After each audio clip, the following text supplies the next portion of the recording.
Olá, uma boa tarde a todos. Sejam muito bem-vindos a este evento, Diálogos com o Setor de Saneamento Básico, onde falaremos sobre revisões tarifárias periódicas, revisões ordinárias e revisões extraordinárias. Destaco que o evento de hoje será gravado e, posteriormente, a sua gravação será disponibilizada no canal da ANA no YouTube. Me chamo René Gontijo, sou o coordenador de regulação tarifária e serei o mediador deste evento. Primeiramente, gostaria de agradecer a presença de todos a esse evento, em especial ao Superintendente de Regulação do Saneamento Básico, Alexandre Anderaus. Pedimos a todos que mantenham os microfones desligados, por gentileza. No evento de hoje, vamos dar início a uma sequência de 3 diálogos, em que todos tratam de temas específicos das revisões tarifárias periódicas, revisões ordinárias e revisões extraordinárias. O dia de hoje trataremos de assuntos um pouco mais abrangentes, que afetam os 3 tipos de revisões, e nos eventos subsequentes, que serão nos próximos dias 25 e 29, trataremos de assuntos um pouco mais específicos, em especial no dia 25, sobre os custos operacionais e ganhos de eficiência, como o fator X, e no dia 29 trataremos de custo de capital. Feita essa breve abertura, gostaria de convidar ao Superintendente de Regulação Tarifária, Regulação Econômica, Regulação de Saneamento Básico, Alexandre Anderaus, para fazer as suas considerações e a abertura do evento. Alexandre, por favor.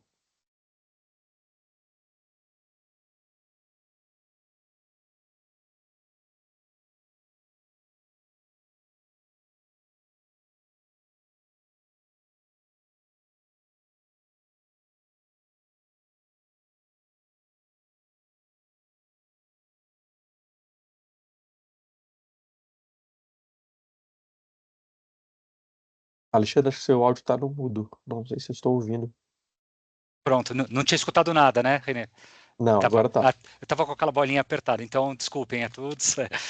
Boa tarde a todos e a todas. É uma grande alegria recebê-los aí nesses diálogos, né, que se iniciam hoje, né, serão 3 reuniões. Iremos falar aí da norma de revisão tarifária, que é uma norma que estamos trabalhando já há alguns meses. Essa norma ela encerra um ciclo de 4 normas de referência de regulação tarifária para água e esgoto, né, recordando, a NR6 tratou dos modelos de regulação tarifária, né, a NR depois a NR10, né, reajuste tarifário, não é isso? NR10, né? Estamos trabalhando na norma de estrutura tarifária, agora ela já estamos aí na reta final, a norma de estrutura tarifária, que também traz vários aspectos importantes, né? E a quarta norma relacionada à regulação tarifária é a norma de revisão tarifária, né? Essa é uma norma que, assim, ela vai detalhar alguns aspectos trazidos na norma de referência número 6, né, que foi de modelo de regulação tarifária. Ela tem um olhar especial para a regulação discricionária, né, regulação de prestação direta e regulação dos contratos de programa, mas sem deixar de trazer alguns aspectos também para a regulação contratual, especialmente no que tange as revisões ordinárias. Também pretendemos trazer algumas diretrizes, né. E é isso, desejo a todos aí uma profícua tarde, ricas discussões, e devolvo a palavra para você, René. Obrigado. Obrigado, Alexandre, pelas suas considerações. Como foi dito, né, o evento de hoje trará algumas discussões sobre as revisões tarifárias. O evento será dividido em basicamente 2 partes, 2 blocos.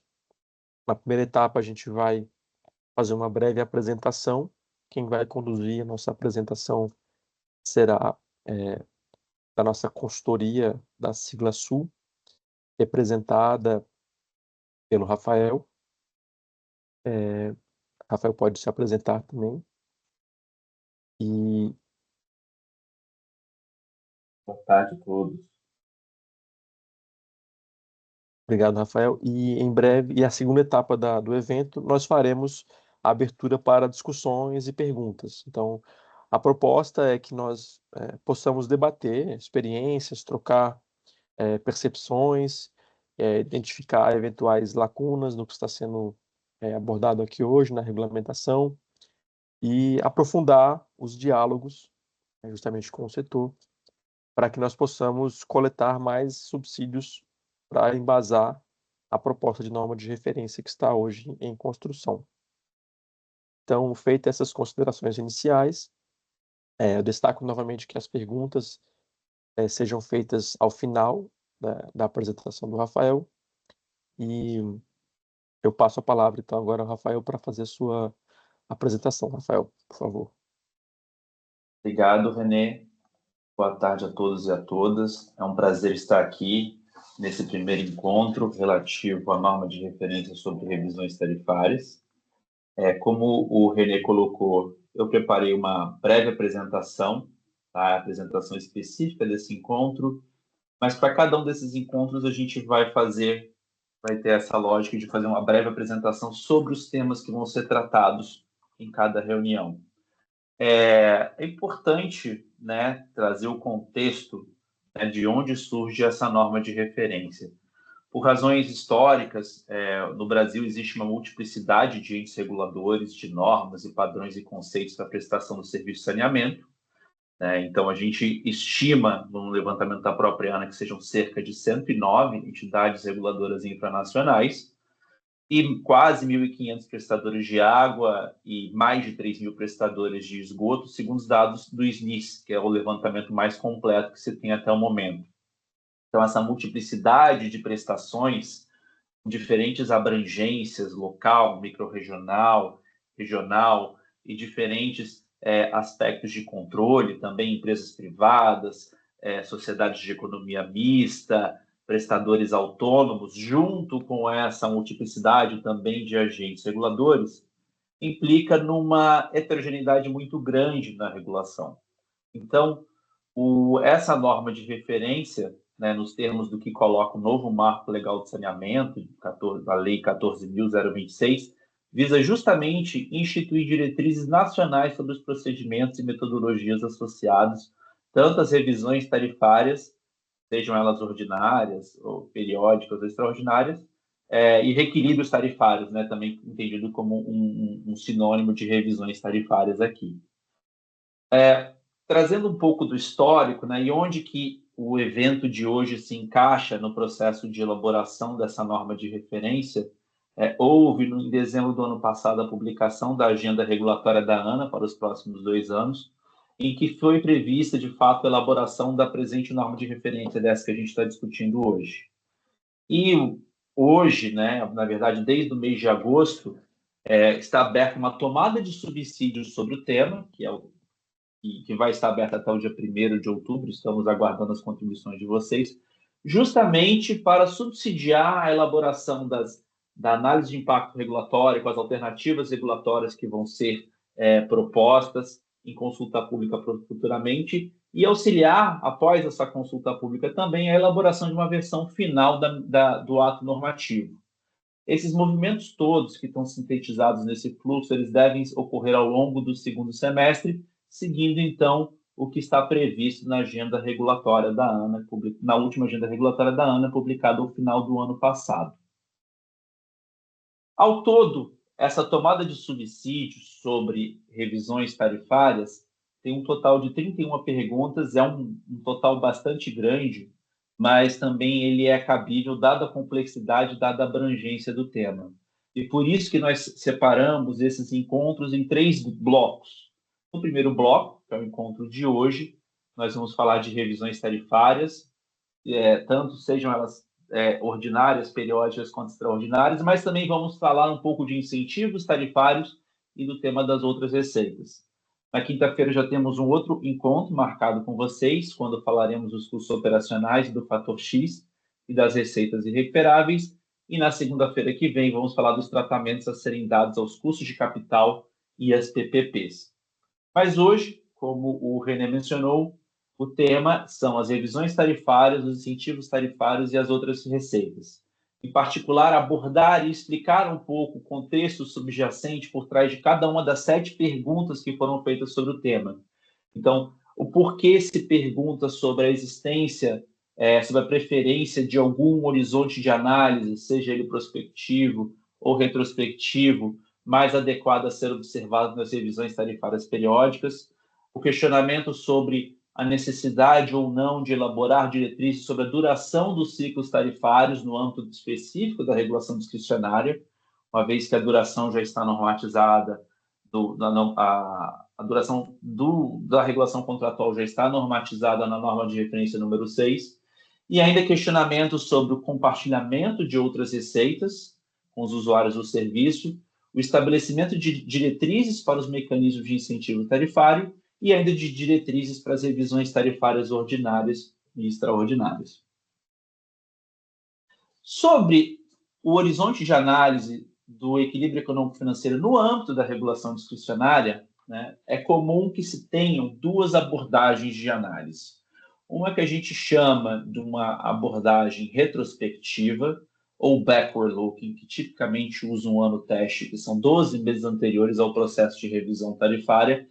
E essa abordagem, ela parte do pressuposto de que os custos observados naquele ano, no ano anterior, eles vão ser recuperados por meio das tarifas nos anos subsequentes. Essa é uma abordagem bastante comum, ela é aplicada não só no setor de saneamento, como em outros setores, em particular na distribuição de energia elétrica, e ela tem características importantes no sentido de ser uma abordagem mais simples.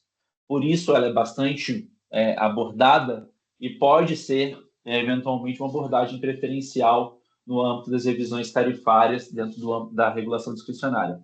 Mas também existe a possibilidade de adoção de uma abordagem forward-looking, ou prospectiva, em que os custos, o mercado, ele é projetado durante o ciclo tarifário, de tal forma a se incorporar, eventualmente, alguma projeção de investimentos, alguma projeção de crescimento de custos atípicos, de mercado atípico.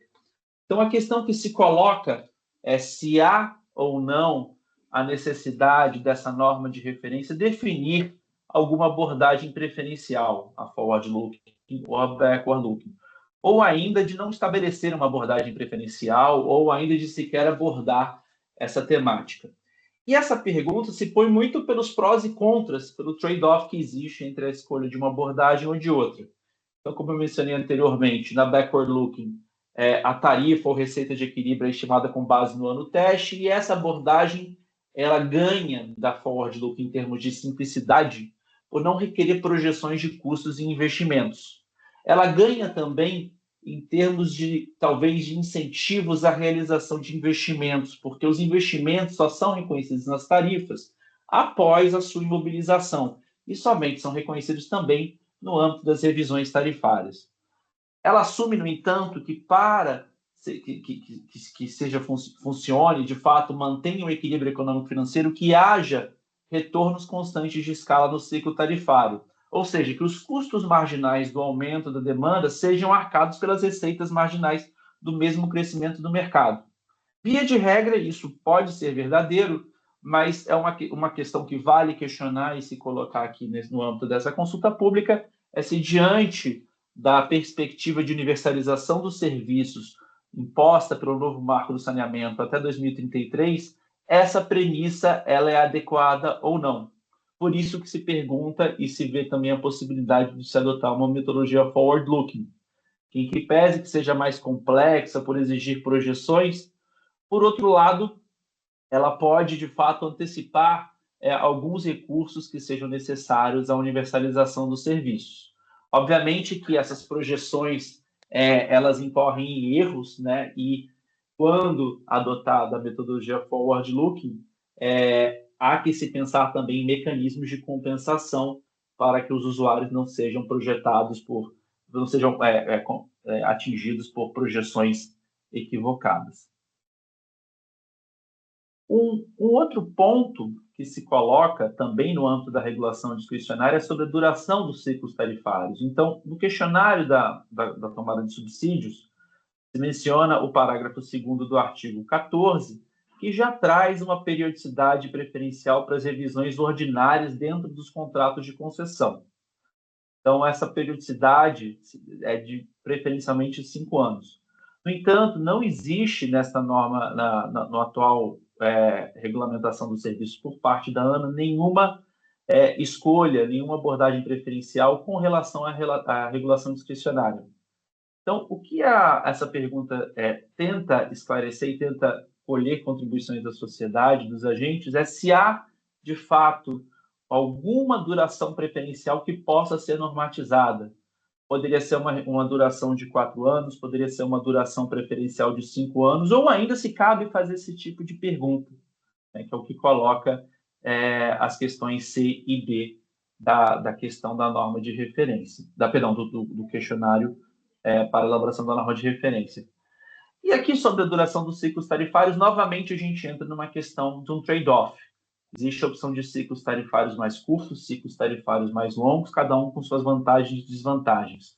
Os ciclos mais curtos são mais flexíveis para a realização dos ajustes tarifários, as correções são mais ágeis em termos de desvios de eficiência ou mudanças de contexto, mas há um aumento de custos regulatórios, uma vez que em ciclos mais curtos, por exemplo, com durações de 4 anos, cerca de 25% do tempo, o prestador e a entidade reguladora estão trabalhando no...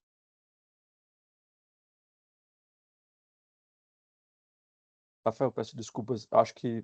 Você está mudo, Rafael.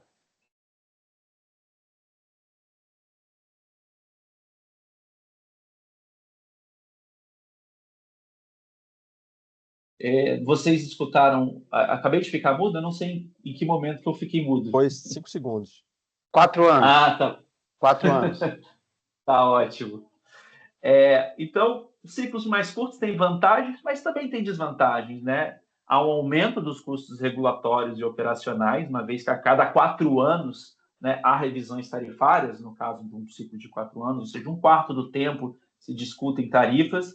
Há também uma redução da previsibilidade para investimentos de longo prazo, né, uma vez que as metodologias para reconhecimento desses investimentos são revistas também a cada 4 anos, e ainda pode haver uma instabilidade tarifária para os usuários.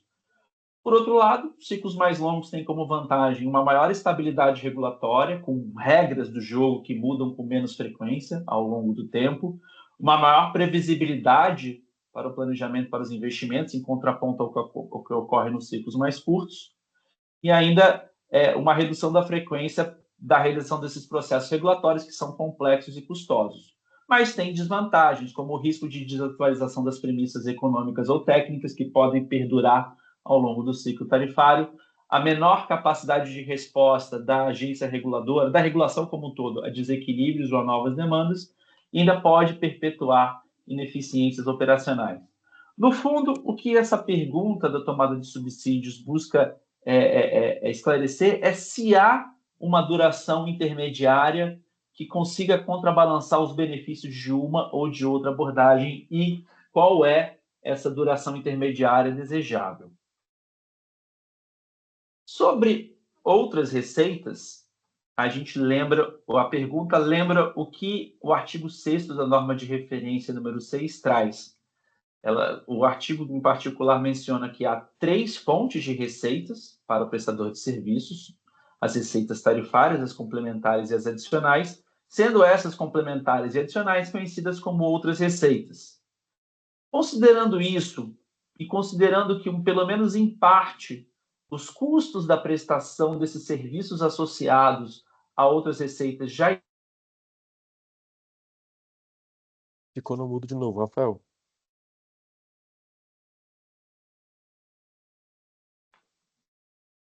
Considerando o exposto, o que essa pergunta tenta esclarecer ou tenta colher subsídios dos participantes da tomada de subsídio é se pode haver diferenças no tratamento tarifário a ser dado entre as receitas complementares e as adicionais.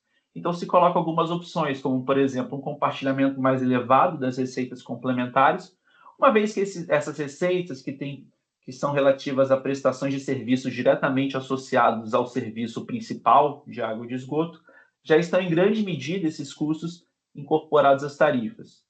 Ou outra opção que a norma de referência poderia tratar é definindo alguma diretriz para o compartilhamento das parcelas dos lucros das outras atividades geradoras de receitas operacionais. Aqui eu falo das receitas adicionais.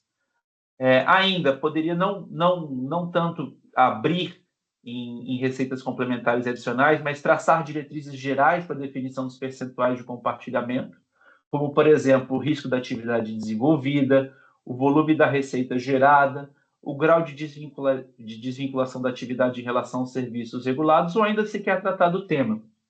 E, de novo, o contexto subjacente a essa pergunta se refere justamente qual é o percentual ótimo desse compartilhamento. A gente sabe que há algum grau nessas outras receitas de compartilhamento dos custos, então faria sentido algum grau de compartilhamento dessas outras receitas com os usuários em prol da modicidade tarifária, porém também é desejável que o prestador desenvolva essas outras atividades, uma vez que elas têm benefícios para toda a sociedade. Então, a questão é tentar achar o equilíbrio, tentar fazer com que essa norma de referência, de alguma forma, guie esse equilíbrio desejado. E ainda sobre as outras receitas, mas aqui se focando no caso específico da regulação discricionária, que é essa pergunta de aqui de baixo, se pergunta se a norma de referência de revisões tarifárias deve prever a necessidade de submissão prévia à Agência Reguladora Internacional para a Ciência ou Anuência de determinadas atividades geradoras de receitas adicionais, antes da sua realização pelo prestador, uma vez que podem surgir atividades novas, tá? E pode ser de interesse também avaliar questões econômicas e questões técnicas da execução dessas atividades, tendo em vista a própria inovação e a dinâmica tecnológica que vai surgindo com que novas atividades possam ser prestadas pelo prestador de serviços. Com relação aos incentivos tarifários, vale lembrar que o Brasil, seja na regulação discricionária quanto na regulação contratual, tem uma ampla experiência com a aplicação de mecanismos tarifários que bonificam ou penalizam os prestadores conforme a sua performance, embora que não seja de uso disseminado e geral. Então, existem, por exemplo, incentivos à universalização, como o Fator U, que é aplicado à Sabesp hoje, incentivos diversos à redução de perdas, incentivos à melhoria da qualidade, como o Fator Q, também o IDG das concessões do BNDES. Então, nesse sentido, o que essa tomada de subsídios busca esclarecer é se a norma de referência deve estabelecer algum tipo de diretriz, sejam diretrizes específicas, como padronização de nomenclaturas, a consideração de diferenças, a adoção de uma metodologia preferencial, como por meio da consideração de metas dadas e a consideração das diferenças entre essas metas e os indicadores efetivamente verificados, a adoção, no que couber, da metodologia do menu de metas, em que o prestador escolhe a sua meta, ele é induzido a revelar a sua eficiência e, a partir daí, de fato, há a aplicação do mecanismo de incentivo tarifário para bonificá-lo ou penalizá-lo de acordo com a sua performance, ou ainda se esses mecanismos devem, por exemplo, e que tipo de incidência que esses mecanismos devem ter. Será que o ideal seja, talvez, fazer uma incidência com base nos drivers de custo, justamente para capturar, fazer um casamento, né, desses incentivos tarifários, de fato, aos custos de fato que existem na prestação. Então, existem prós e contras de cada uma das abordagens e essa norma de referência busca esclarecer isso. Há ainda a possibilidade da norma de referência passar en passant por isso, né? Então, apenas estabelecer diretrizes para a adoção de mecanismos ou também não abordar esses aspectos. Aqui, na apresentação, eu acabei passando um pouco, mas tem algumas vantagens e desvantagens de cada uma dessas alternativas, sendo a diferença entre a meta e o verificado o mais simples e o objetivo, mas, por outro lado, o menu de metas ele tem a vantagem de permitir com que o prestador revele sua real eficiência por meio da escolha das metas, desde que o menu de metas seja bem construído. E ainda, independente da escolha de um ou outro, do menu de metas ou da diferença entre o verificado e o realizado, vinculando esses incentivos a, por exemplo, a drivers de custos em modelos de regulação discricionária, por exemplo, se poderia vincular de alguma maneira esses incentivos tarifários ao custo real da prestação. Então, há prós e contras associados a cada uma dessas abordagens. E, por fim, com relação às revisões tarifárias ordinárias e as extraordinárias aplicadas no âmbito da regulação contratual, o que se pergunta é se, considerando que já existem princípios e requisitos para a realização dessas revisões tarifárias no âmbito da norma de referência número 6, quais aspectos que poderiam ser relevantes para serem trazidos na norma de referência específica sobre revisões tarifárias? Essa norma de referência poderia definir diretrizes procedimentais, como etapas, prazos e responsabilidades, poderia definir diretrizes para a demonstração técnica do impacto financeiro dos eventos que motivam o desequilíbrio, poderiam definir diretrizes para a aceitação dos pleitos com os impactos projetados, ou ainda diretrizes para a definição da taxa de desconto prevista em contrato. Então, essas basicamente são as perguntas que dizem da tomada de subsídios que dizem respeito às revisões tarifárias, às outras receitas e aos mecanismos de incentivo. E eu gostaria de agradecer a presença de todos e todas e passar a palavra de volta ao René para voltar a conduzir a reunião. Muito obrigado. Excelente, Rafael. Muitíssimo obrigado aí por compartilhar tanta primazia, né, maestria que vocês têm tido nessa consultoria, nesse projeto, né? Esse grande projeto de uma norma tão densa, né? Como o Rafael pontuou, né, são 31 perguntas. Acho que é um dos questionários mais extensos que nós já disponibilizamos em tomada de subsídio. E aproveito para reforçar o convite a todos para participarem da tomada de subsídios. Nós vamos enviar aqui no chat o link para o sistema de participação social da agência, que a tomada de subsídios ainda encontra-se aberta até a primeira semana de outubro.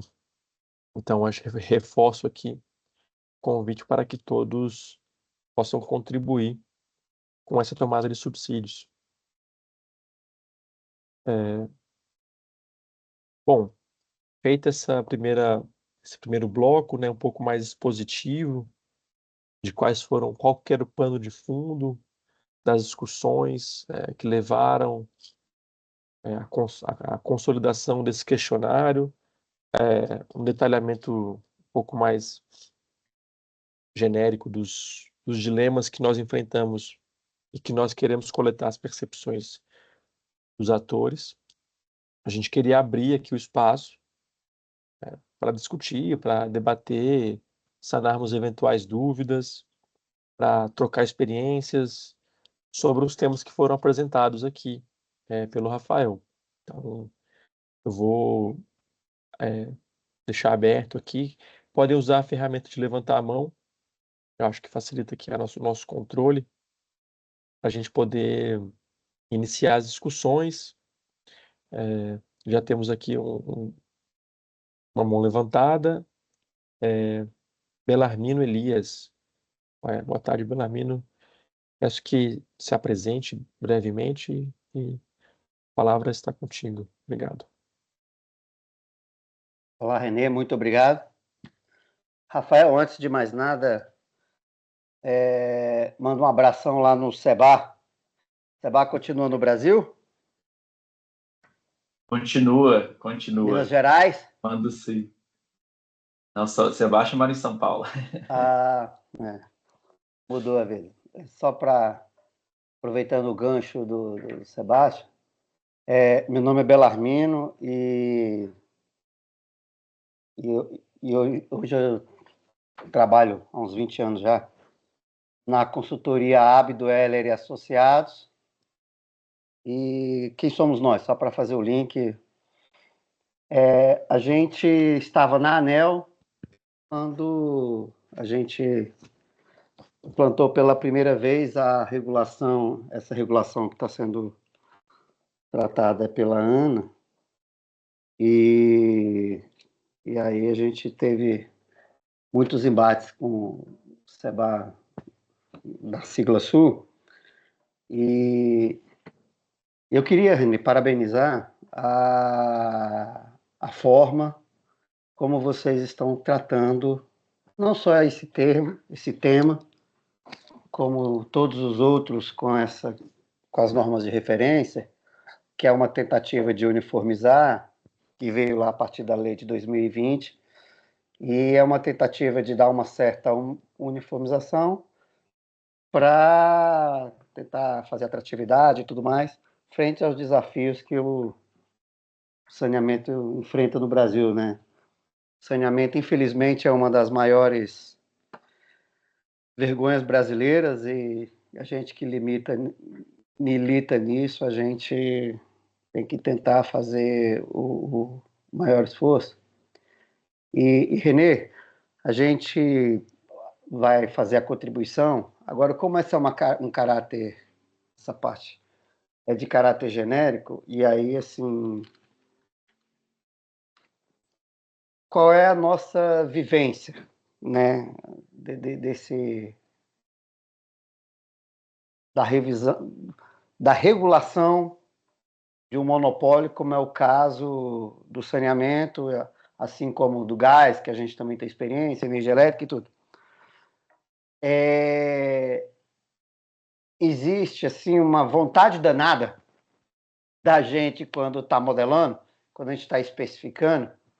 Isso é natural da gente que enquanto está sendo servidor público, é tentar buscar a homogeneização.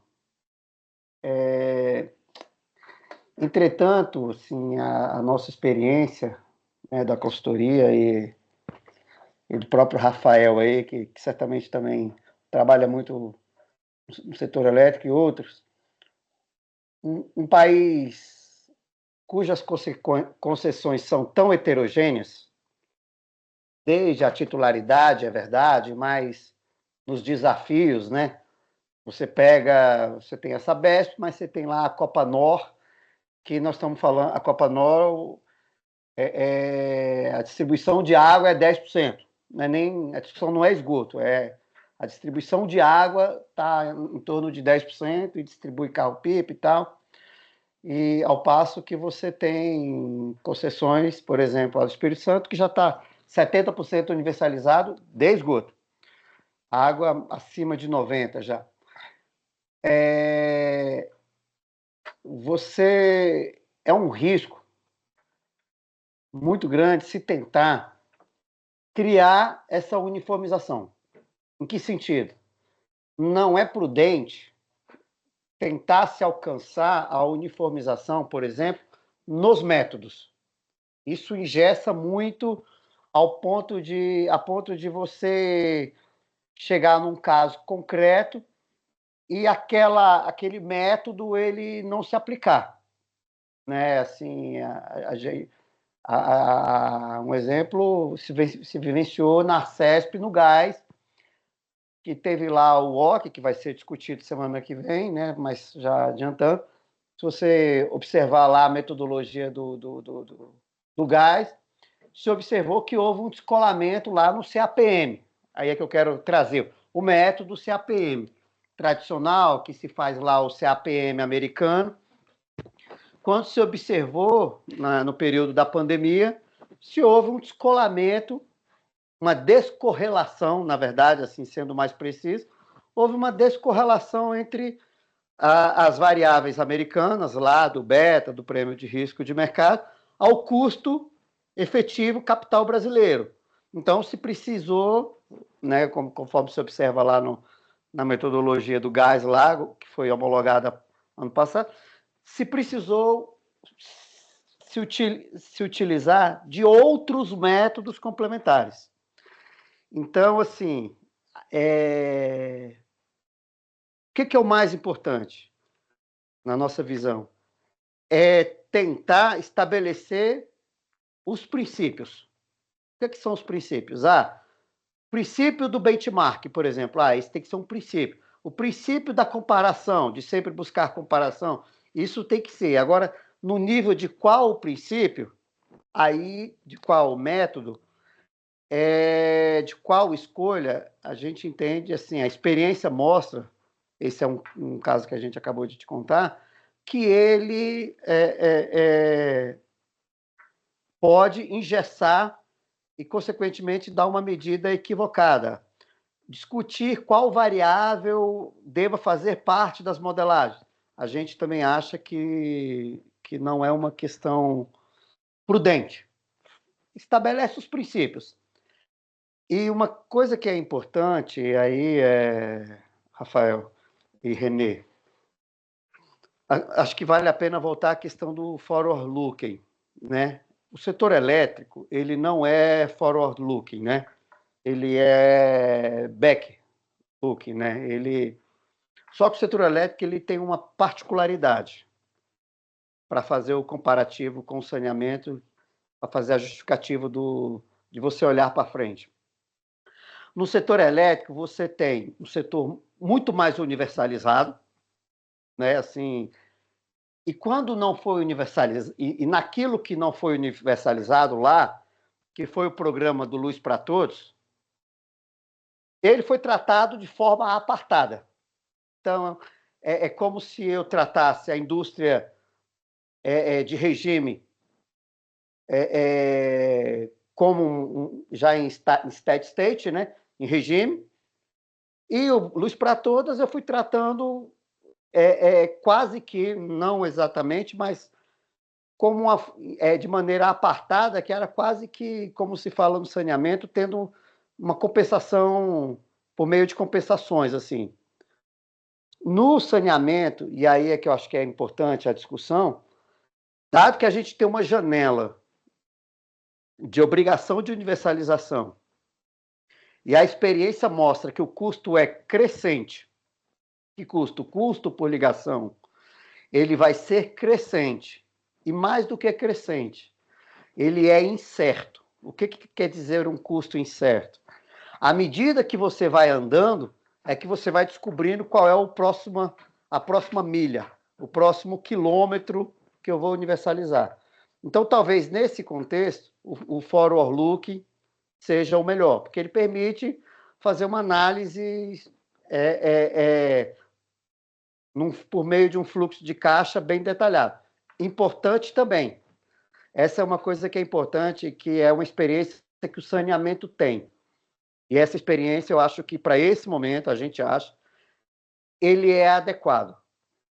A despeito de eu querer acertar as projeções, é um risco muito grande eu não fazer, ao final de 5 anos, 4, 5 anos, lá na frente, uma reavaliação do que aconteceu no passado, para eu tentar fazer um ajuste. Acho que essa questão é importante.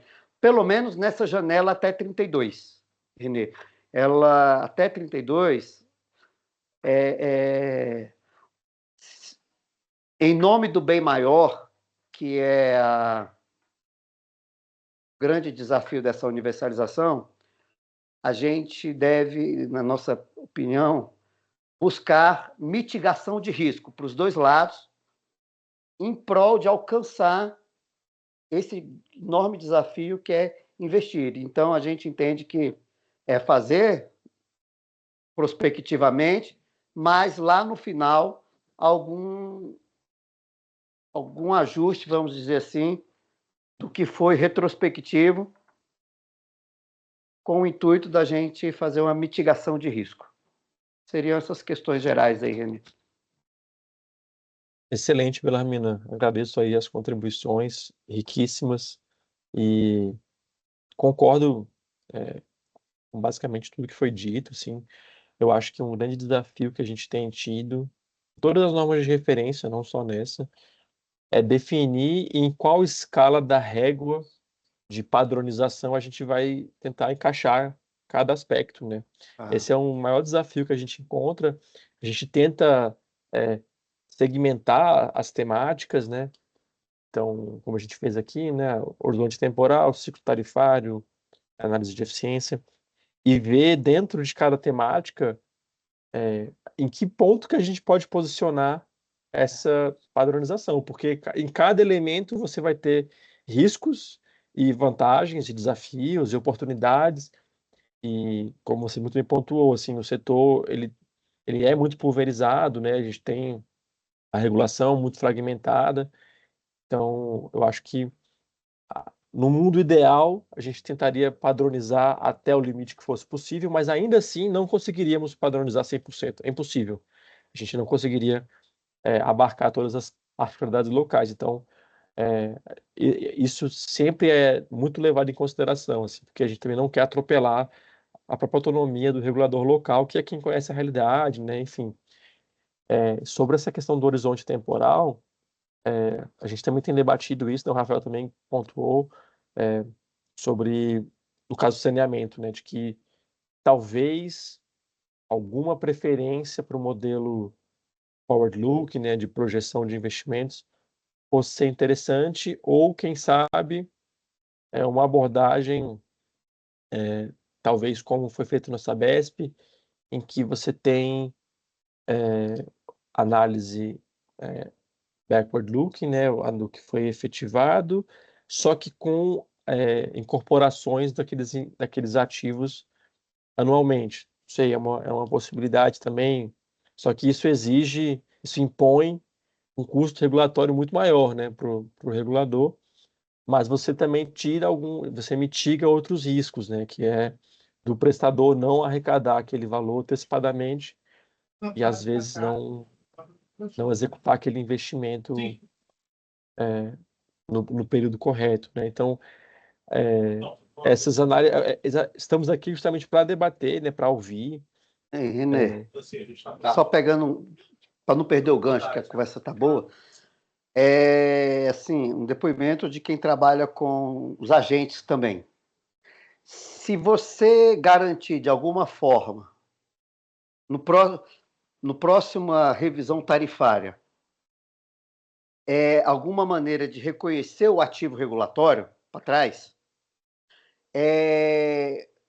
esse eventual descasamento financeiro é um problema. Para ele fica mais como um fluxo de caixa, mas de um modo geral ele tende a aceitar de maneira tranquila, entendeu? Não precisaria fazer uma revisão tarifária a cada ano, vamos dizer assim, para reconhecer o investimento. Isso aí assim, você ficar garantido lá na frente que vai ser feita uma análise desse investimento que foi feito, a maior ou a menor, assim como se for a menor também tem que repassar ao consumidor, né? Que foi antecipado, como você comentou. Do ponto de vista de operacionalização, não se costuma ver muito problema não, tá, Renê? Assim, isso é relativamente tranquilo, entendeu? Assim, Sim, perfeito. Para não gerar A gente sabe que a agência regulatória trabalha incessantemente muito, né? Então, isso... Exato.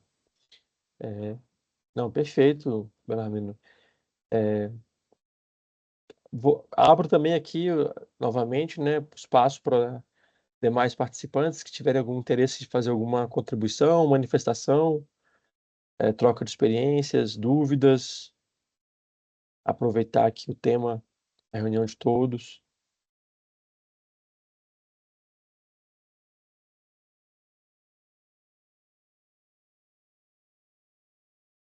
Temos aqui no chat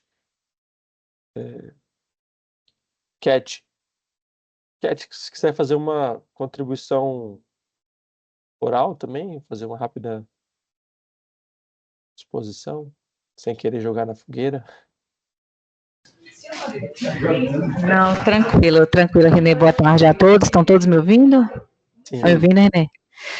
Não, na realidade, eu achei interessante o comentário que você fez, e a gente vem debatendo muito isso aqui na CAGES, né? As duas metodologias mais usuais, ou seja, olhando para o passado, ou então projetando o futuro, isso é bem usual, mas o que vem sendo utilizado pela Sabesp é bastante interessante dentro desse período de universalização, e isso é importante a gente ressaltar, ou seja, o que é mais pesado para efeito de revisões, de atualização tarifária, é a questão da BA, né, a incorporação aí da base de ativos, desses investimentos pesados que a companhia tem, principalmente no que tange a questão de grau de endividamento, que eu creio que todas as companhias estejam passando por isso, e que tem que ser reconhecido em tarifa. Então, se faz interessante a gente dar uma pensada, né, de uma forma mais aprofundada, não que seja exatamente o modelo que vem sendo aplicado à Sabesp, mas é interessante que a gente veja isso para o setor. E um outro detalhe, né, eu já tive a oportunidade de olhar as metodologias que trabalham com essa questão de projeção de demanda, com projeção de investimentos, e na realidade o grande peso está não só para a agência analisar tudo isso, mas também para a concessionária. Em que sentido? Todas as cobranças que vêm em relação a essas projeções que são definidas. E até sanções, vamos colocar dessa forma, né? Quer dizer, se eu tenho algum problema de atraso, a gente sabe que o setor não é simples, né? Atraso e etc. Quer dizer, a gente acaba tendo um prejuízo frente, às vezes, a venda, a não ativação da forma que a gente pensa, né, não a projeção de demanda da forma que a gente acredita, principalmente quando a gente fala de esgotamento sanitário, que a gente sabe que é difícil a questão de ativação. Então, eu acho que a gente tem que pensar em tudo de uma forma muito cautelosa, para a gente não sobrecarregar na metodologia todas as cobranças que advêm dessas metodologias de projeção de fluxo de caixa. Né, é uma preocupação muito grande nossa aqui da companhia, e eu andei conversando, não sei se tem alguém da Sabesp aí, mas andei conversando com o setor lá de tarifas, né, o pessoal que está responsável, e assim, é uma coisa muito mais leve, né, e isso, detalhe, para o setor privado.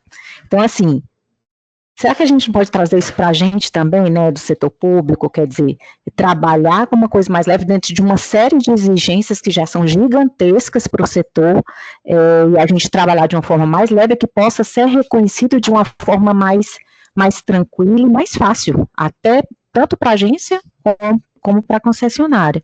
Era isso que eu queria colocar, muito interessante, eu acho que essa abertura que vocês estão dando da Ana para todas essas discussões, eu participei já fiz minhas contribuições, mas vai ser via a ESB, a gente vai tentar consolidar isso, mas achei bastante interessante todas as questões que foram colocadas no questionário que vocês disponibilizaram, e é isso, a gente está construindo junto, né, eu acho que vale muito a pena, realmente, dentro do setor, a gente levar isso de uma forma bastante profunda, deixar um pouquinho para trás essas metodologias mais antigas, não que não sejam eficientes, mas a questão é o momento que a gente está passando, o momento de universalização, que a gente vai precisar de muito reconhecimento tarifário, fora todas as outros problemas que o setor enfrenta, questões políticas, né, que às vezes a gente não pode conseguir realmente as revisões e reajustes que o setor necessita, devido a todas as questões políticas envolvidas, que todos nós aqui sabemos. Então, é importante que a gente tenha essa força aí da Ana para estar olhando aí de uma forma mais especial para o setor. É isso, gente. Obrigada e bom curso para todo mundo. Bacana, Cat. Excelente contribuição. Agradeço. E concordo plenamente também, assim, acho que o setor herdou muitas metodologias da ANEEL, né, como o próprio Bellarmino citou aqui também, né, a ANEEL usa no teste, né, como metodologia, muitos reguladores de saneamento bem estruturados hoje, inclusive, se inspiraram muito no modelo regulatório da ANEEL, que é um modelo robusto, né, mas que é um modelo que se aplica a um setor diferente, com uma realidade diferente, né. Então, em alguns casos, a gente precisa amadurecer mais e avançar e evoluir na regulação, né? Então, sair um pouquinho da metodologia que já foi adotada e que foi inspirada na ANEEL, num contexto que nós não tínhamos uma diretriz nacional, e avançar para um cenário um pouco mais padronizado e ajustado para o setor de saneamento. E sobre as projeções, Cat, eu concordo também com tudo que você pontuou, assim, e eu ainda levanto outro ponto, né, que quando foram feitas as comprovações da capacidade econômico-financeira exigidas pelos decretos 1599, 1598, as prestadoras precisaram fazer projeções, né? Então, isso já foi feito. Então, a gente sabe que existe sim uma dificuldade técnica, uma precisão sobre o rigor, sobre a precisão, sobre também o efetivo cumprimento daquela projeção, né? Como que isso pode ou não ali vir a ser cobrado, mas existe sim capacidade de se fazer a projeção. Então, num horizonte ainda mais curto de ciclo tarifário, isso é sim viável, né? Então, acho que num contexto de universalização batendo na porta, eu acho que nós precisamos sim colocar essa opção na mesa, né? De fazer a projeção dos investimentos e talvez possibilitar o reconhecimento tarifário antes ou o reconhecimento dos ativos assim que eles sejam concluídos, né? Temos mais uma mão levantada aqui, o Mário Monteiro, saudoso Mário, agradeço aí, peço por favor, a palavra está contigo.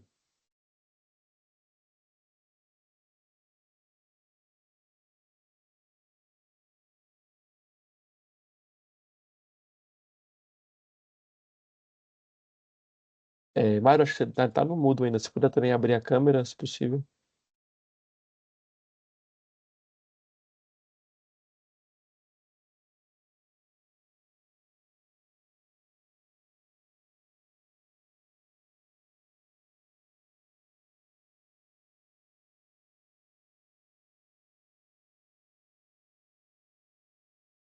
Talvez estamos com algum probleminha técnico.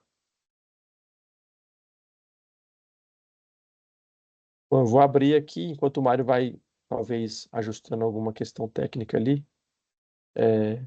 Abro para mais alguém que queira fazer uma contribuição, uma participação, um comentário, dúvidas. Temos uma contribuição aqui, uma pergunta no chat. Antoninho Luiz, Conselho Federal de Contabilidade. Eu não tenho como assegurar, né, a participação, né? A gente faz as propostas de tomada de subsídios, consultas públicas e divulgamos para todos os interessados, né? Nós, inclusive, incentivamos a participação. Acho que seria extremamente muito bem-vinda a participação do Conselho Federal de Contabilidade, até porque tem algumas questões, né, sobre base de ativos, sobre glosas também, que existe uma relação muito umbilical ali com a contabilidade regulatória. Então, para nós seria de grande valia a participação, as contribuições dos conselhos também. Abro mais uma vez para todos os participantes, quem queira fazer alguma contribuição. Vamos tentar agora. Marcel Chacon, por favor, Marcel, a palavra está contigo.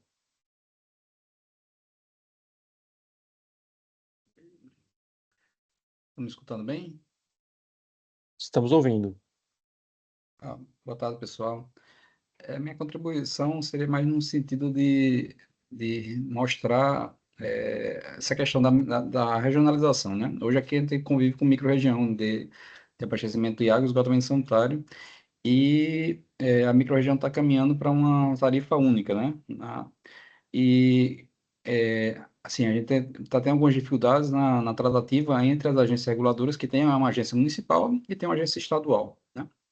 Como é que unificar essas metodologias? Porque hoje eles trabalham com uma ideia de price cap com taxa de retorno, né? Um modelo híbrido. E a gente está querendo implementar um modelo que se adequa, tentar se adequar a eles, né?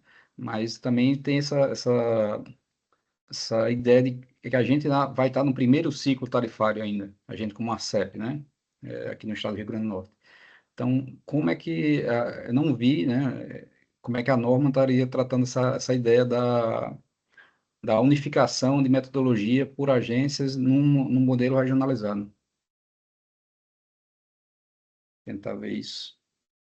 Perfeito. Assim, a regionalização permite, né, que você faça a unificação tarifária, é inclusive desejável que assim o seja, né?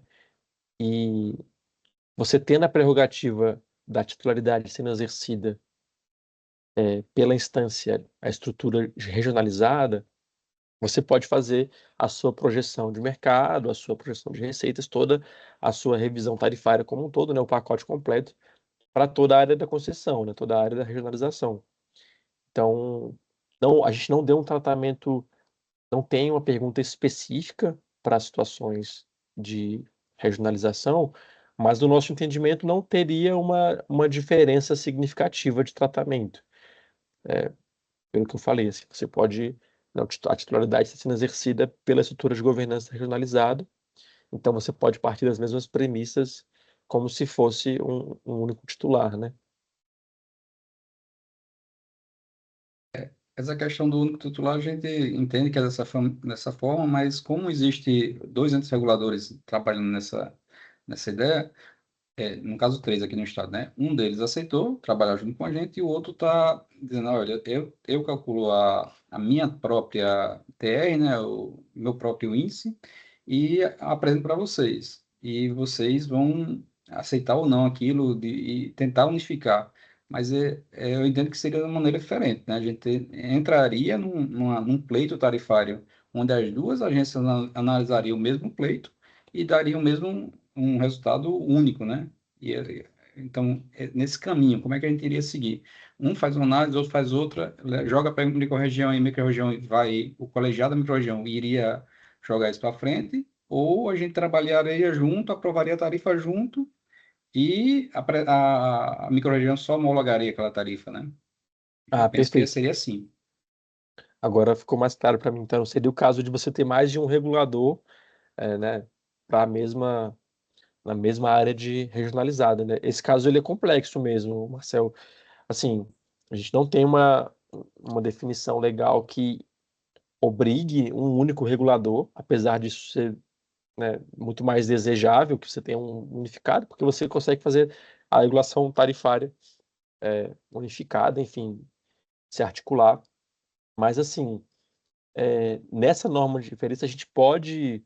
Eu acho que é desejável mesmo que nós tentamos abordar isso. Isso não estava, de fato, mapeado no contexto do questionário, mas eu acho que convém, sim. Acho que agradeço, né, esse alerta.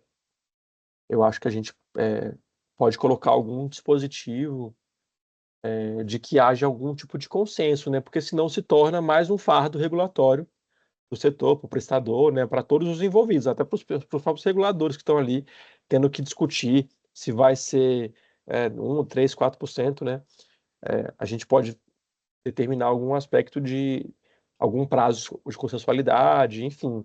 Eu acho que talvez para o colegiado fazer uma interferência na regulação, penso que, de um ponto de vista de governança, não é o melhor caminho, poderia ser visto como uma interferência ali no âmbito regulatório, administrativo.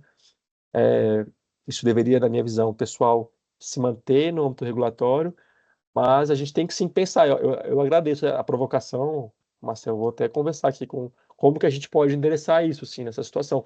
Não está sendo algo tão raro assim. A gente também tem o caso da Corsan também, que tem, se eu não estou enganado, 3 reguladores também no estado e que também está passando por algumas situações semelhantes, né? Então, acho que essa norma de referência é uma norma que a gente pode tentar, sim, endereçar de alguma forma alguma diretriz para esse aspecto. Agradeço. Temos Ótimo, mais, obrigado. temos mais mãos levantadas. Agora, Mário Monteiro, vamos tentar. Mário, meu caro amigo. Bom, boa tarde. Desculpe, eu estava com equipamento, alguma coisa aconteceu, troquei, estou com outro agora aqui. Bom, boa tarde, Mário Monteiro, né? Eu gostaria só de fazer uma observação barra colocação, usando um pouco dos pontos mencionados pelo Bellarmino e pela Cat. Do Bellarmino, eu tomo a citação de que, e reconheço, né, a questão da diversidade de situações, de operadores, de circunstâncias no qual a gente tem a prestação do serviço. Isso é um fato, eu acho que isso daí é consenso entre nós.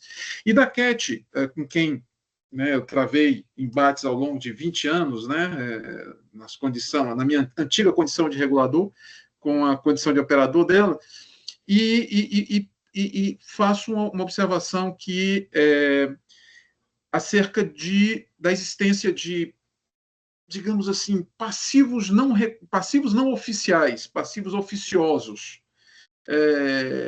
econômico-financeiros na prestação do serviço. Ou seja, o ponto que eu gostaria de destacar é que a norma ela trata de um momento, ou seja, ela muda a regra do jogo.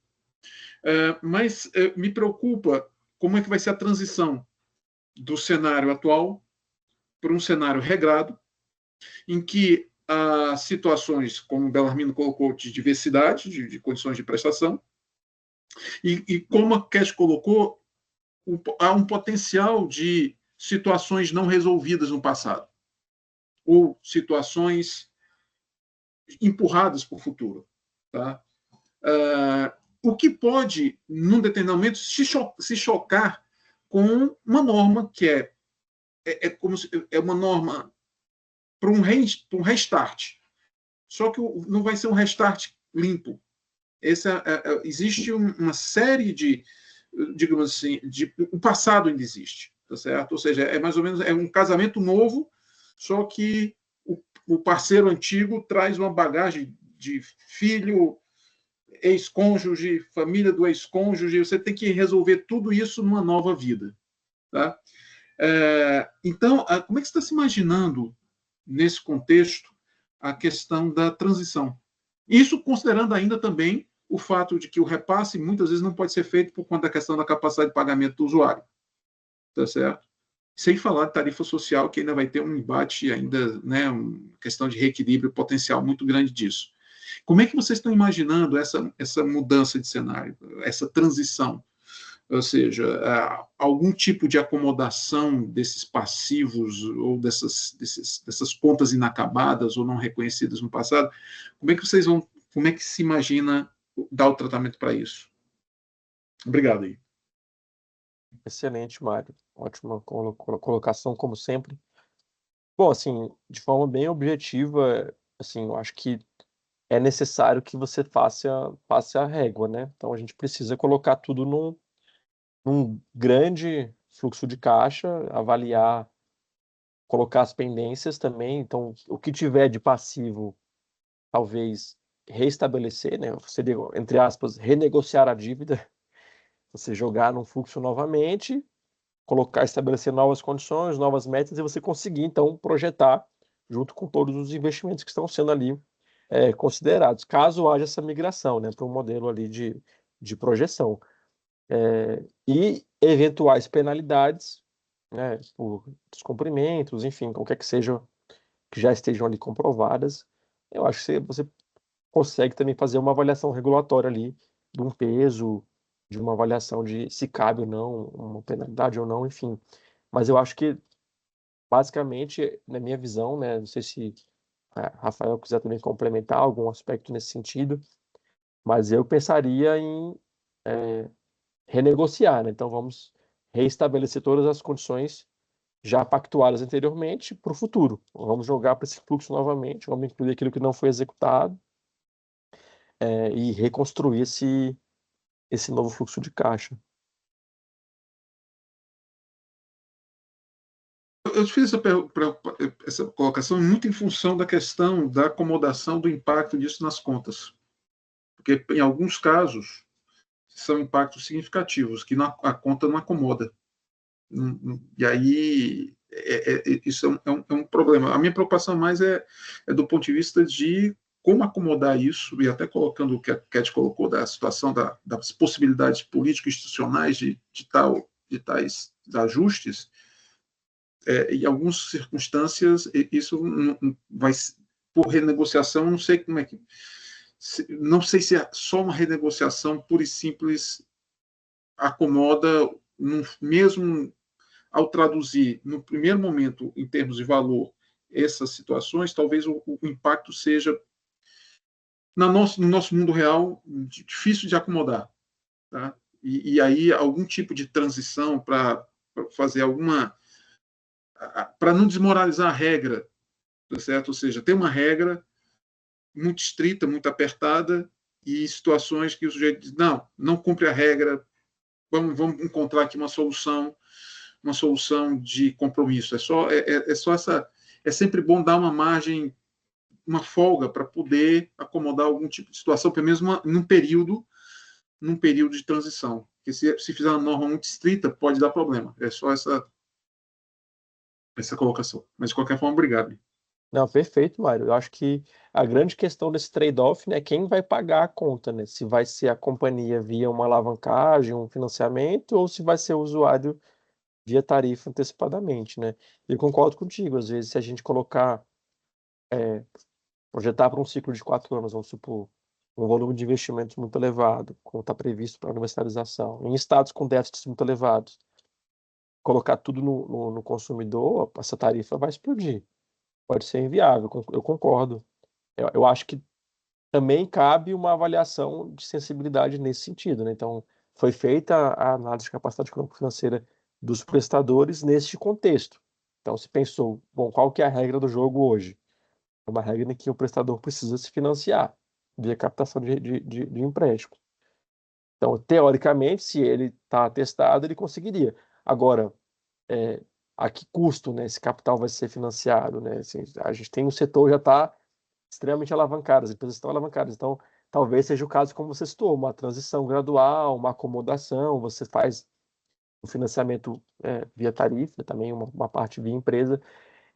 Eu acho que esses detalhes mais finos acabam tendo que ser feitos a nível local mesmo, pelo regulador local, conjunto com o prestador.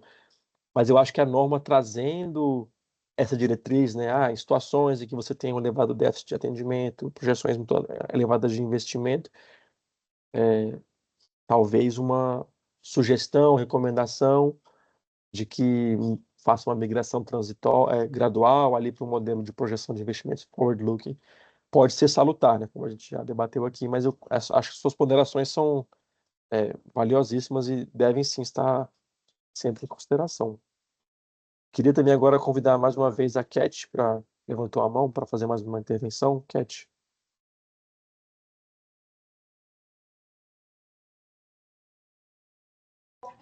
Eu estou fazendo uma contribuição, eu não me lembro o rapaz que falou ontem, antes, sobre a questão de ter duas agências reguladoras ou 3, né?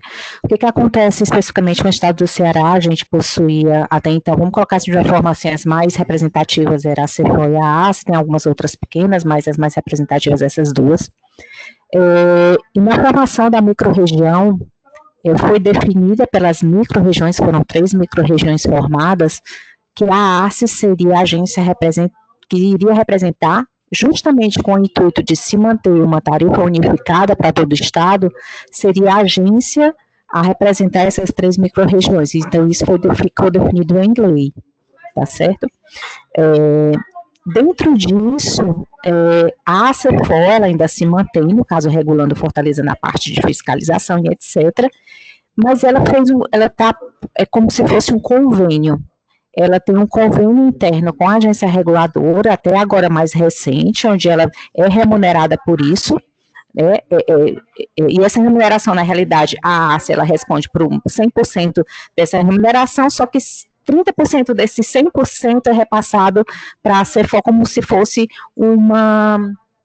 um outro braço da agência reguladora, na parte de fiscalização e etc. Mas toda a parte tarifária econômica ficou com a ACE, e isso definida na microrregião.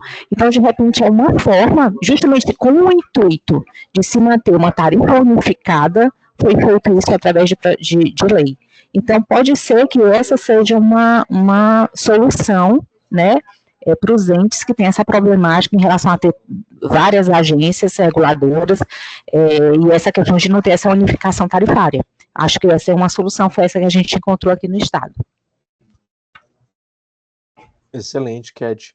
Pois é, a gente visualizou que teve algumas leis que instituíram a regionalização, já trazendo essa disposição, né, de quem seria o regulador, pelo menos na parte econômica, né, como foi o caso aí do Ceará, né, que quem vai definir a tarifa, porque a partir da fiscalização você até consegue, né, bem ou mal, segregar as funções, né? Agora a parte tarifária realmente é mais complexa porque você precisa considerar a prestação como um todo.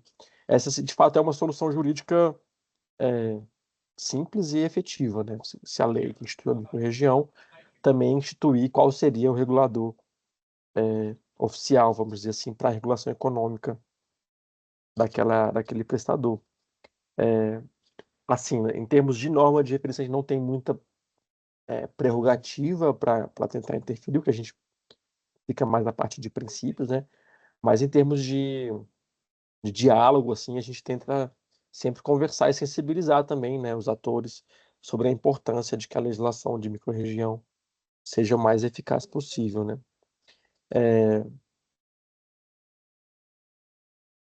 Vou passar aqui mais uma vez a palavra agora para o Belarmino.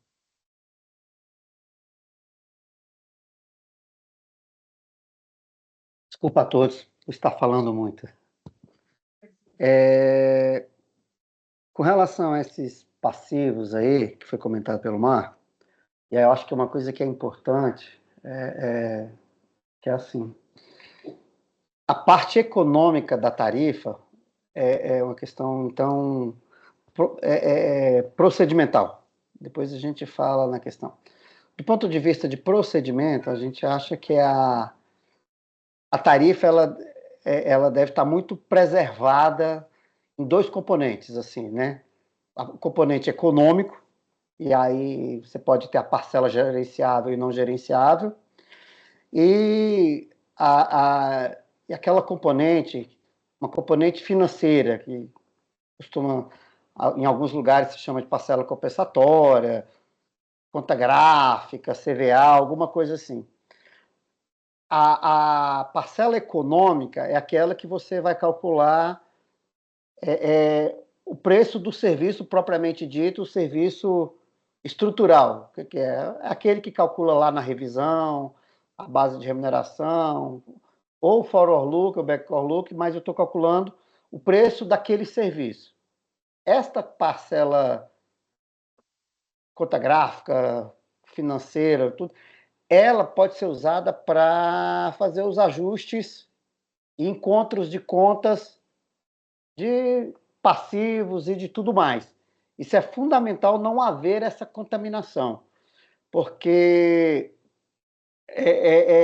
parece uma coisa meio só de procedimento, mas não, porque você começa a ter um processo de circularidade. O que é o processo de circularidade?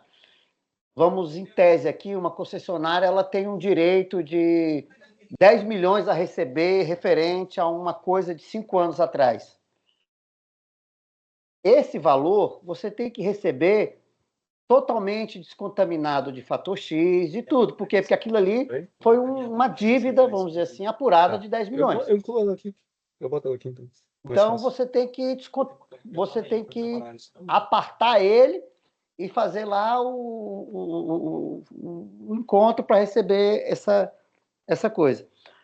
Agora, com relação ao problema de que se esse passivo, se esse negócio der um estouro de boiada, o setor elétrico já viveu isso. Então, por exemplo, o setor elétrico tem experiência de alargar o prazo de concessão. Isso já aconteceu. Então, você tem maneiras de tentar reconhecer. O que é fundamental, e aí, especialmente, esse foi o objetivo da lei de 2020, e principalmente quando você tem um desafio gigante como é. O princípio da remuneração adequada, aqueles princípios lá, eles precisam ser um mantra. Eu não posso correr o risco de não receber aquilo que eu investi, por exemplo. Né? Então, essa é uma questão, mas solução tem. Agora, uma coisa que a gente tem insistido também para essa janela até 32 é assim, as agências vão ter que fazer uma análise ex ante dos planos de investimento, justamente para avaliar a capacidade de pagamento e o impacto tarifário. Eu não posso, de forma alguma, né, vamos pegar uma concessionária privada, que em tese tem facilidade de captação de recursos. Se você der uma meta para ela de investimento, ela vai conseguir. Isso aí é fato. Agora, eu não posso, de jeito nenhum, daqui 5 anos eu fiz um investimento gigante, a agência reguladora lá estadual toma um susto E esse susto me representa uma porrada tarifária de 30%, 40%, e isso não tem capacidade de pagamento. E ainda soma-se a isso a política de subsídio hoje, que é cruzado, né? E que a tendência é crescente. Então, uma coisa que é fundamental nessa janela é, e isso reforça a vantagem do forward looking, é que a agência não tome susto com o plano de investimentos. Essa é uma coisa que é fundamental, porque podem ter certeza, vai dar estouro de boiada aí quando for fazer esse investimento na capacidade de pagamento.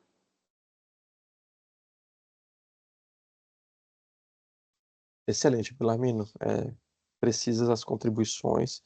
Também assino embaixo, assim, concordo plenamente. Acho que a entidade reguladora ela precisa acompanhar esse plano de investimento verificar se ele é execuível, né? Porque muitas vezes é só um número, né? O papel, assim, aquela máxima, né? O papel aceita tudo, né? Às vezes você, enfim, descola da realidade, né? Então acho que é fundamental o papel do regulador nesse aspecto, né? Bom, pessoal, vamos mais uma vez aqui abrir. Alguém mais tiver alguma dúvida, contribuição, alguma manifestação? Eu ressalto aqui que a nossa tomada de subsídios ela ainda está aberta. O link a gente já enviou aqui no chat, mas a gente pode até enviar mais uma vez. Já está aqui no chat.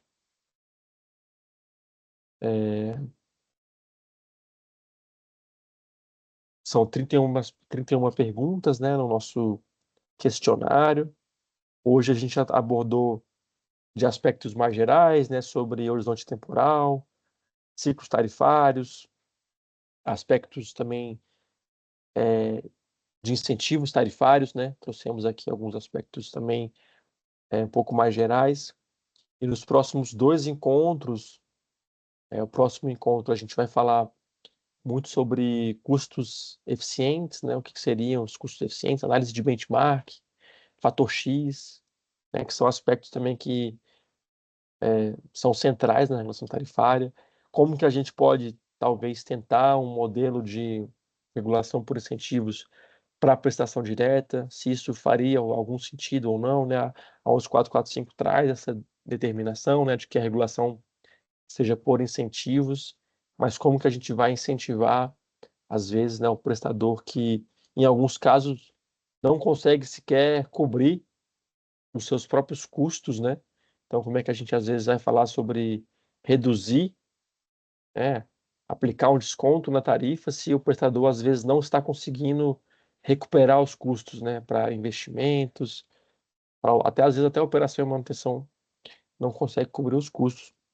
Então, como que a gente consegue fazer essa aplicação prática, né, efetiva de uma regulação via incentivos para a prestação direta também? Então, faço aqui também a provocação, né, para a gente levar esse debate para a próxima reunião, que vai ser na quinta-feira, dia 25. Nós estaremos aqui reunidos no mesmo horário, tá? 14h30. Os links foram enviados também na confirmação da inscrição. E lá nós vamos debater esses aspectos, né? Então, como que a gente vai tratar sobre análise de benchmark para fins de custos operacionais eficientes, sobre as glosas, os custos operacionais também é um aspecto muito central, assim, não existe uma padronização, então isso também são aspectos que às vezes ficam sujeitos a critérios nem sempre tão transparentes, assim, quais são as glosas aplicadas ou não, sobre a segregação de custos gerenciáveis e não gerenciáveis, né? É comum a gente adotar a segregação sobre a aplicação de fator X, geralmente só nos custos que são gerenciáveis, se a norma deveria ou não trazer algum tipo de diretriz sobre o que pode ou não se encaixar ali como gerenciável ou não gerenciável. Estou trazendo aqui os pontos que vão ser debatidos na próxima reunião, né, no dia 25, né? E vamos tratar também sobre fator X e sobre receitas irrecuperáveis, né? Então, temos metodologias para cálculo do aging da dívida, né? Então, a gente tem hoje também mais algum aspecto que também não é padronizado, né? Forma de cálculo, como você vai definir a receita recuperável. Também estamos colocando no questionário se deveríamos, na norma de referência, trazer diretrizes nesse sentido. E na reunião da semana que vem, vai ser no dia 29, também às 14h30, via Teams, vamos falar sobre custo de capital, sobre valoração de BRR, né, um aspecto central também, né, base de ativos, base de remuneração, cálculo do WACC regulatório, necessidade de capital de giro, juros sobre obras em andamento, e claro, um ponto também que é central e que já foi debatida em um GT específico, é o tratamento regulatório aos ativos de PPPs, né? É um tópico sensível e a gente vê que precisa haver um direcionamento, pelo menos as diretrizes gerais, na norma de referência. Então, esses serão os temas que vão ser abordados. Faço aqui o convite mais uma vez a todos para participarem, trazerem as suas percepções, dúvidas, experiências. Algumas podem trazer também problemas da realidade local de vocês, para compartilhar, que para a gente é muito rico. Se não houver mais nenhuma contribuição, participação, a gente pode chegar aqui ao encerramento do evento. Queria agradecer mais uma vez pela atenção de todos, pela participação de todos que fizeram contribuições orais. Para nós, esse tipo de troca é fundamental para a gente saber o caminho certo para a regulação desse setor, né? Como eu falei, como a gente já citou aqui, é um trabalho muito árduo definir exatamente qual que é o grau da régua, né, de padronização, sem sufocar a realidade local. Então, é com base nessas experiências, nessas trocas, nesses diálogos que nós vamos construir a nossa norma de referência, visando aí a maior uniformização regulatória do setor. Então, dito isso, declaro aqui encerrado o nosso evento. Muito obrigado a todos e uma ótima tarde.